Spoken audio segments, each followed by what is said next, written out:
19. I just thought of it, and I never did. And it's like, oh, thank fucking God I tried it. That would have been me. You'd have been that guy. It's heartbreaking when I hear guys in their 30s and 40s who just never try. It's like, just do it. Yeah. I tell you, if I should give them. Early is an absolute help because at the end of the day, look, if it hits, if it takes, then you're leading this bucket of win life way earlier than you anticipated. But if it takes a few years, then you tend to appreciate it more and or turn it into bitterness later on. Yeah, exactly. At least you can make other people's life miserable. Exactly. But That's the thing I've never understood, and you see it a lot in this business, particularly with actors, because actors face so much rejection on a regular basis, and usually years of it in a row. Everyone's always telling them, no, you're not this, you're not this, you're not this.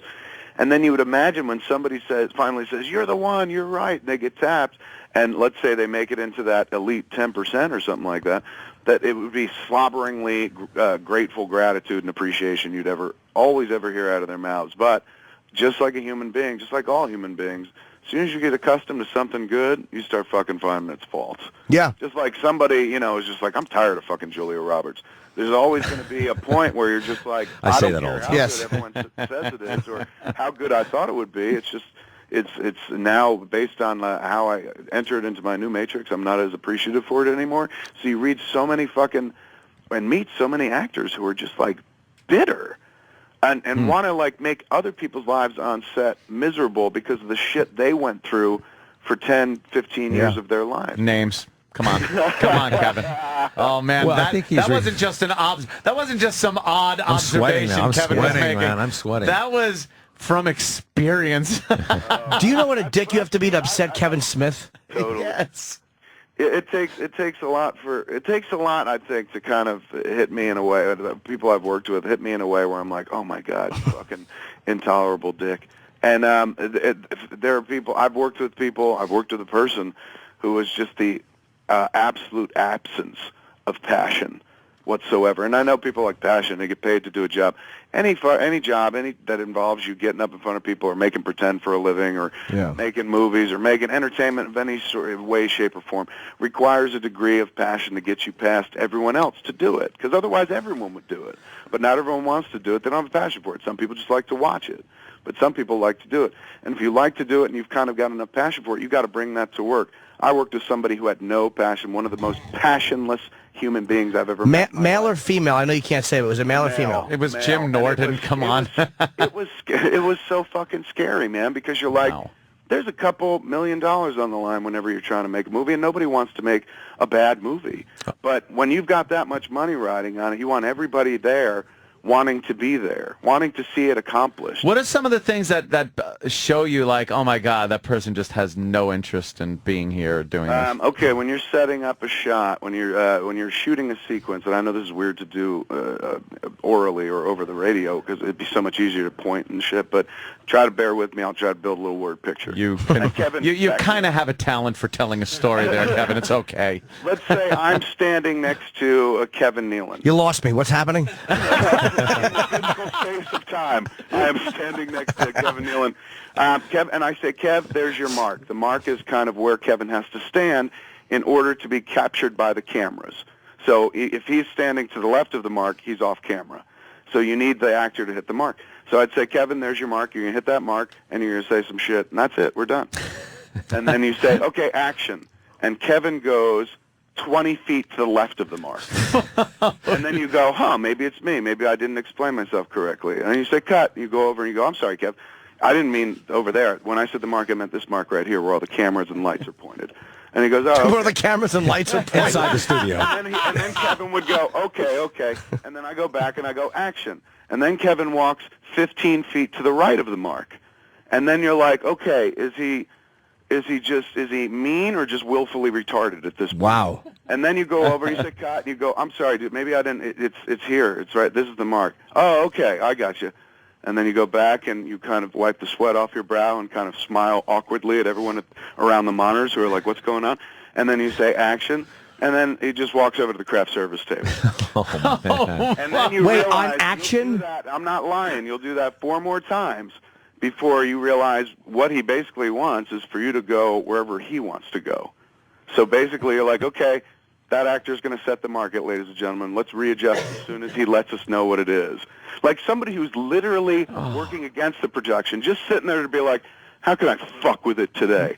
Really? That kind of passionless piece of shit. You get to work with that person, you appreciate any actor. I know who you're any talking about. filmmaker, I would cast, crew member, love anybody to who know. wants to be there, you suddenly appreciate more than anything in life. Wait, Even now, if they're not good at their job, the fact that they come with passion to do it Right. and a willingness to learn, I'd take that 1,000 times over the person who steps on the set who's just like, yeah, I'll be here. I'll do it when I want to. did you argue with this person? Because Kevin's a very easygoing guy on set. I mean, I can't picture you ever being rude to anybody or shouting. Did you argue with this person?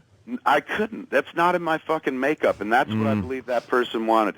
Some people you meet need drama, need to create drama to create drama. Like they need to literally create some fucking off-camera drama so that they can go and take that onto the fucking Oh, set, it's part of the onto process. the camera. Yeah, they're like, hey, man, that's my process. This dude wasn't even that.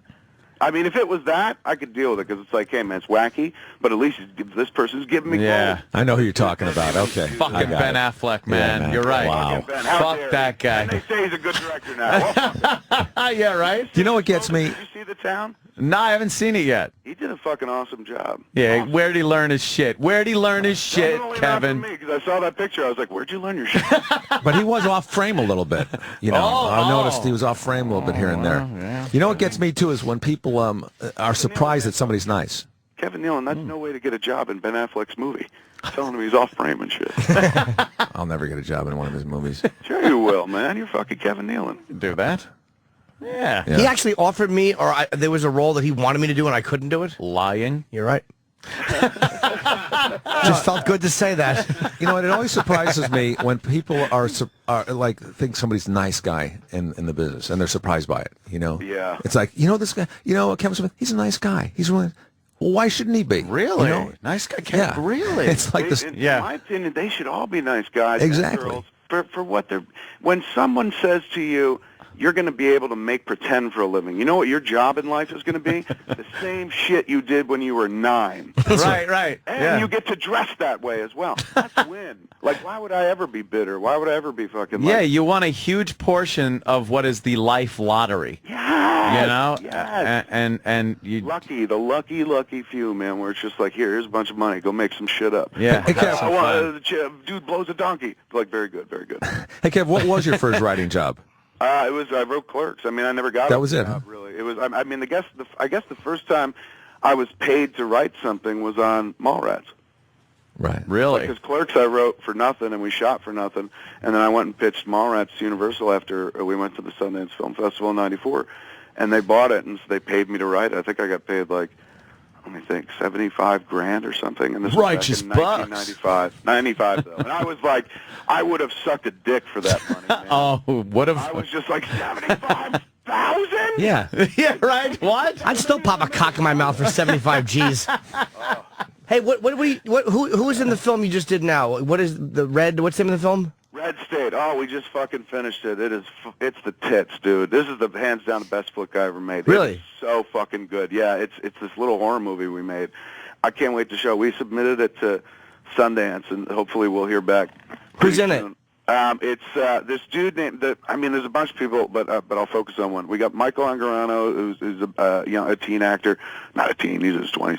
Kyle Gallner, this dude Nick Braun, this chick Carrie Bechet. Melissa Leo, who was up for an Oscar a couple years ago for Frozen River, not last year, the year before. She's in this movie, The Fighter, that's coming out.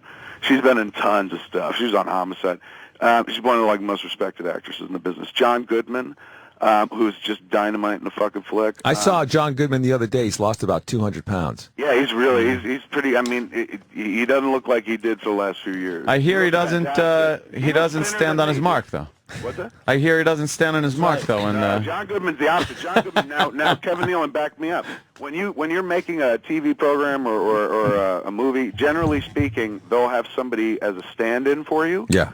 Somebody where it's like Kevin's on a set and he's like, I don't want to stand here while you light the shot. I want to go over there and text. And they're like, well, you go over there and do that. And then they bring somebody in to stand where he's going to stand on that mark that I was talking about before, where they're lighting and aiming the cameras. And then after about a half an hour of setting up that shot, the stand-in is replaced by the person who's going to be in the scene. He's like, thanks, man. And then the dude takes off. That's a real job. That's a fucking actual job. And then eventually... John Goodman stands in for himself. John Goodman just hangs out on the set all day long. He's like, I'll be here. I'll do it. And he just stands in for himself, so he gets himself lit. He is a fucking dream. And then, like, he opens his mouth in the middle of a fucking take, or at the start of a take, and everything he says, he's such a fucking pro. He's been doing it for so many years. It falls out of his mouth. He throws dialogue away, and you're like, this dude ain't acting. Like, he's literally having this conversation.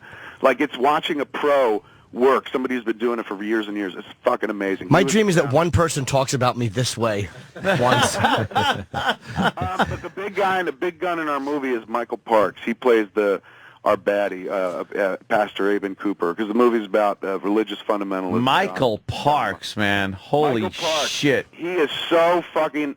Then came Bronson, motherfucker. Exactly. Yes. If this dude don't win an award off this movie, there's no justice in this world. He is astounding in the movie. And he plays this Aben Cooper character, this cool.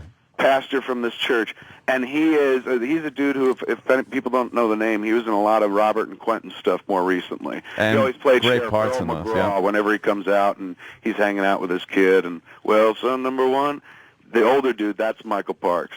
He fucking drops an anvil on him, and it's crazy. It's one of the 5 best performances I've ever seen in my life. His dialogue at the beginning of Dusk Till Dawn inside that liquor store was that's why I wrote this fucking movie. fantastic. I saw that in '95. I went to this sneak screening that Dimension was having, and Bob Weinstein was like, "Come watch this movie. Come watch Robert and Quentin." And I went and saw it, and the first 5 minutes, 10 minutes is the scene in Benny's World of Liquors, and it's Michael Parks as the sheriff. Yeah. And it's for me, I was fucking like captivated. It was love at first sight. I was like, that's the way this dude's delivering dialogue. I've never heard anyone deliver dialogue like that before. It was like, so low key, but like he draws you in. You were because he's so completely fixated on it. I loved it. Right then and there, I was just, and then he dies in the first. I know, and then he's just out of the movie. It's like, what the fuck? And I was just like, I can't do this, man. I can't not work with this man. Like, that dude is fucking astounding. What would it be like to do a whole movie with him? And so 15 years later.